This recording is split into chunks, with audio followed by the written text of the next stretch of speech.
Bismillahirrahmanirrahim. Yang pertama adalah untuk membedakan bahwasanya ini adalah seruan hawa nafsu atau seruan kebaikan, ilham kebaikan. Di saat kita punya cita-cita yang mulia, kita menginginkan sebuah kebaikan. Kita ingin sebuah kebaikan yang luar biasa, lalu kita berjuang untuk mendapatkan kebaikan tersebut. Kita ingin tahu ini hawa nafsu yang mengajak atau ini adalah seruan dari ilham kebaikan atau semangat niat yang mulia. Maka cara membedakan sederhana, ada rumus yang sangat sederhana bahwa tujuan sebaik apapun kalau kita tempuh dengan cara yang tidak baik, maka dia tidak akan mendapatkan apa-apa. Begitu sebaliknya, tujuan yang baik jika kita tempuh dengan cara yang baik, biarpun kita belum sampai ke tujuan tersebut, Allah sudah memberikan pahala.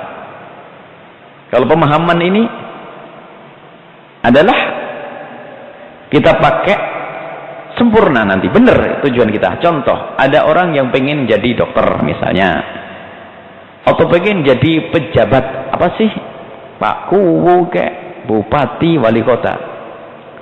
Ia berkata bahasanya tujuannya adalah mulia. Tujuannya adalah mulia, saya ingin menjadi pejabat, nanti saya akan merubah umat ini, saya ingin membuat, pokoknya segala yang ada sangkut pautnya dengan agama akan saya beresin, kemaksiatan akan saya bongkar, saya hancurkan semuanya. Tujuannya adalah sangat mulia. Dan berjuang dia untuk menggapai tujuan tersebut. Lihat, hawa nafsu atau bukan dia waktu ngomong seperti itu. Kalau memang di dalam menempuh kemuliaan tersebut dia melalui prosedur yang diridhoi oleh Allah, maka tanda itu adalah yang menyuruh bukan hawa nafsu. Sehingga dia akan menempuh jalan yang benar. Dan akan mendapatkan pahala di hadapan Allah. Jalan yang benar, prosedur. Pengen jadi dokter, bahasanya sih fardu kifayah. Untuk aku bisa menyelesaikan urusan apa? Umat, jadi menolong umat, fardu kifayah. Tapi di dalam perjalanannya dia menempuh ilmu kedokteran tersebut berpegang dengan syariat atau tidak. Kalau dia melakukan sesuatu yang haram, mungkin mulai dari nyogok waktu sekolahnya, kemudian di situ pun dia jarang sholat, memohon kepada apa pun jarang, maka omong kosong, omongan yang tujuannya tadi adalah bohong. Maka kalau Anda ingin tahu apa yang Anda kerjakan untuk menggapai tujuan yang mulia itu, Anda lihat. Di saat Anda ingin menggapai tujuan tersebut, apa yang Anda lakukan? Mulai dari rizki Anda, misalnya sebuah tujuan yang membutuhkan tenaga. Tenaga butuh makan. Untuk bisa buat tenaga makan, tentu makannya ada yang halal. Karena dia ingat bahasanya, aku harus makan yang halal agar keluar energi yang bersih, karena aku ingin menggapai sesuatu yang mulia. Tidak usah jauh-jauh contoh menuntut ilmu. Menuntut ilmu bisa saja hawa nafsu. Menuntut ilmu agar orang pinter. Kelihatannya sih khusyuk menghafal dan sebagainya. Pinter tapi ternyata di dalam hatinya itu hanya pengen disebut sebagai orang yang paling alim di dunia. Lihat, kalau orang tujuannya hanya untuk alim di dunia, lihat, dia menggosok sandal temannya, tidak pernah mal, ngambil duit orang lain, terah, biaya pun tidak pernah mikir. Tapi kalau ada orang menuntut ilmu karena dia ingin selamat, mendapatkan kemuliaan di hadapan Allah, tidak mau masuk neraka, lihat, mustahil dia mau makan yang haram. Karena apa? Makan haram adalah sebab masuk neraka. Di situ. Jadi bisa dilihat perjalanan menuju kemuliaan tersebut, dia kalau masih lempeng berpegang dengan syariat, kepleset sih iya, tapi balik lagi. Tapi kalau murni, nyekolahkan di pondok, tapi dari duit renten, waduh. Nah, insya Allah ini saya titipkan duit, saya rentenkan, yang sebulan kayaknya hasilnya 2 juta nak, buat kamu mondok nak ya. Waduh, ya nggak mungkin dia. Karena apa? Hawa nafsu itu semua mondoknya bukan karena pengen selamat yang sesungguhnya, tapi jelas dimasuki hawa nafsu. Kenapa? Dia itu bukan pengen selamat, tapi hanya pengen menuju sesuatu yang dia tidak sebutkan dengan lidahnya. Ada kebanggaan misalnya apa? Kebanggaan yang sifatnya duniawi itu. Jadi untuk mengecek bahwasanya kita saat ini menuruti hawa nafsu atau tidak, di dalam kita melaksanakannya itu, kita lebih berpegang kepada syariat atau tidak. Sama urusan sholat dan sebagainya. Sholat, ngaji bu, ke Majlis Al-Bahjah dengan Buya Yahya, itu bisa hawa nafsu bu. Buktinya apa? Suami minta ditemani lagi sakit, saya nuntut ilmu karena Allah. Nuntut ilmu karena Allah. Ya itu hawa nafsu, kelihatannya baik. Nih, kayak begitu. Buktinya keluarnya tidak. Atau seorang anak laki-laki yang gagah, ngaji, nangis kalau doa. Tapi ternyata Pak, ibunya ngomong, "Nak, malam ini nggak usah ngaji, Nak. Umi sakit, ditemani." Ini saya sayang ketinggalan ilmu, Mi. Hawa nafsu nih. Benar Pak, karena dia menuju kemuliaan melakukan pelanggaran. Melakukan dosa, maka itu adalah hawa nafsu.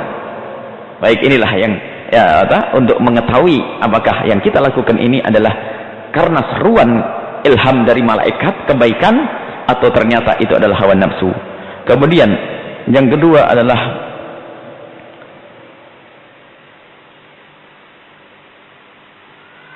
orang baik kepada manusia tapi tidak baik kepada Allah, sering membantu kita tapi nggak sholat.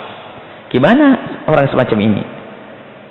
Maka ketahuilah, tanda balas bekti Anda kepada orang tersebut adalah justru bagaimana orang tersebut bisa selamat juga di akhirat.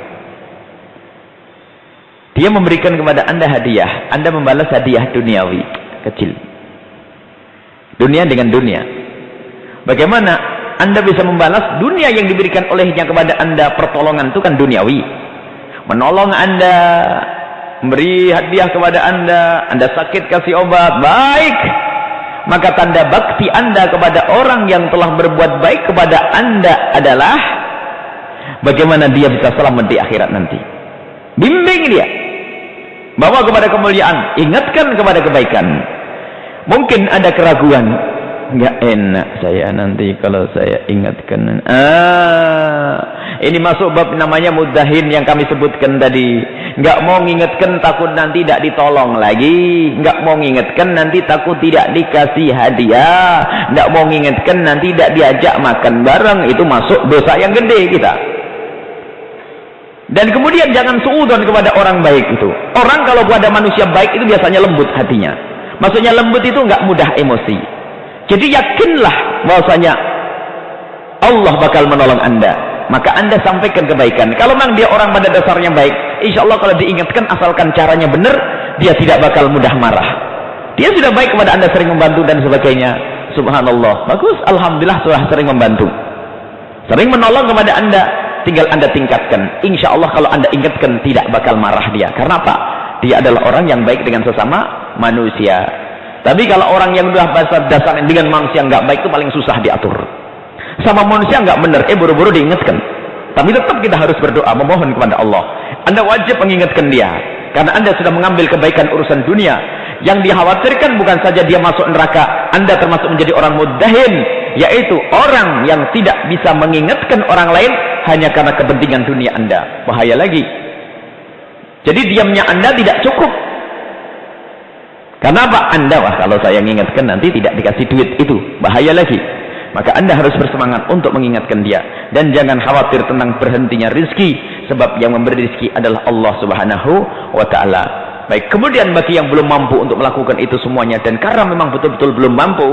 Mungkin karena orangnya memang sudah terbukti dia susah diingatkan. Permohonan di tengah malam kepada Allah subhanahu wa ta'ala. Itu yang insya Allah bisa membebaskan kita daripada dituntut nanti di akhirat. Dituntut di dalam persahabatan. Jadi semua itu ada hak. Di dalam persahabatan itu ada hak. Makanya orang banyak teman itu susah, banyak tuntutan. Semuanya punya hak. Jadi sahabat Anda itu punya hak atas Anda. Anda harus penuhi. Haknya apa? Kalau dia salah, Anda mengingatkan. Jadi jangan dianggap remeh loh ya. Jangan dianggap gampang. Bersahabat itu punya kewajiban-kewajiban. Kalau saya bersahabat dengan 10 orang, berarti saya pun harus berani mengingatkan kepada 10 orang. Jadi semakin banyak sahabat, semakin banyak bertanggung jawab. Kalau Anda berteman dengan kambing dan kucing, aman, tidak bakal ditanya oleh Allah subhanahu wa ta'ala, tidak amar ma'ruf nahi mungkar. Makanya bertemanlah dengan anjing dan kucing di hutan sana. Tapi kalau Anda berurusan dengan manusia, lihat, anak bakal ditanya. Makanya kalau ada orang tidak punya anak, tidak bakal masuk neraka gara-gara anak. Ya. Tidak pernah, lihat, orang yang nggak punya tetangga tidak bakal ditanya oleh Allah gara-gara tetangga, tidak bakal masuk neraka gara-gara tetangga. Jadi manusia ini bakal ditanya, punya hak yang harus kita penuhi. Itulah. Maka kewajiban Anda mendapatkan kebaikan dari dia khususnya, maka lebih wajib lagi karena dia sudah baik kepada Anda. Kenapa Anda tidak membalas kebaikannya dengan kebaikan yang abadi? Ingatkan dan jangan ragu untuk mengingatkan. Tapi ingat, semua dari upaya zahir kita di dalam mengajak kepada kemuliaan, jangan lupa dahulukan memohon kepada Allah supaya kita terbebas dari yang namanya hawa nafsu tadi. Ada orang dakwah semangat loh ya, wah ceramah, metode dakwah, penyampaian materi yang bagus, wah indah semuanya, tapi ternyata itu bukan karena Allah. Maka kalau begitu, Imam Nawawi mengingatkan, kalau Anda ingin mengajar kepada seseorang, tolong lakukan sholat 2 rakaat kalau bisa, dan doakan orang yang bakal engkau ajar sebelum Anda ngajar.